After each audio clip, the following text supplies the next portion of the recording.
used to it.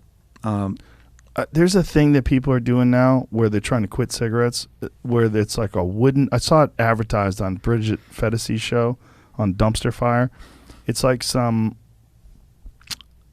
a wooden cigarette that gives you like flavors, but it's not even a cigarette. You don't even light it because people are so accustomed to just putting something in their mouth and having this thing that they do to relieve stress. So as they're quitting cigarettes, the idea is that you're putting this thing as a replacement to the cigarettes.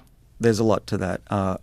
I've talked about my grandmother a lot. I wrote about her in my book. She's the reason I'm doing what I'm doing. She told me to try and make humanity better. But so Vera used to smoke a lot and drink a lot. It's surprising she made it as far as she did to 92. So when she quit smoking, it wasn't the addiction, but she had this thing she needed to put in her mouth. So she had one of those cigarette holders, and she was chewing on and sucking on that for a couple of decades, which as a kid was really off-putting.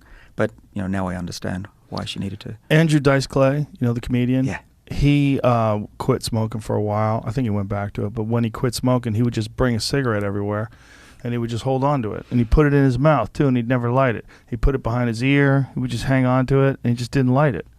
And I was like, what kind of willpower is that? Like, imagine. It's right there. This is what you want. It's right there. And you decide to not do it, But I was like, no one's going to tell you to do that. Like, no one would tell you just carry it around. So he would, have one between his fingers and be talking to you and never light it. Yeah, that sounds harder.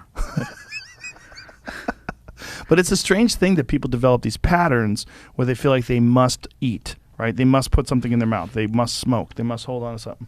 What is that? Is that the thing? I think so. Yeah, that's it. It's called a fume. So what is in there?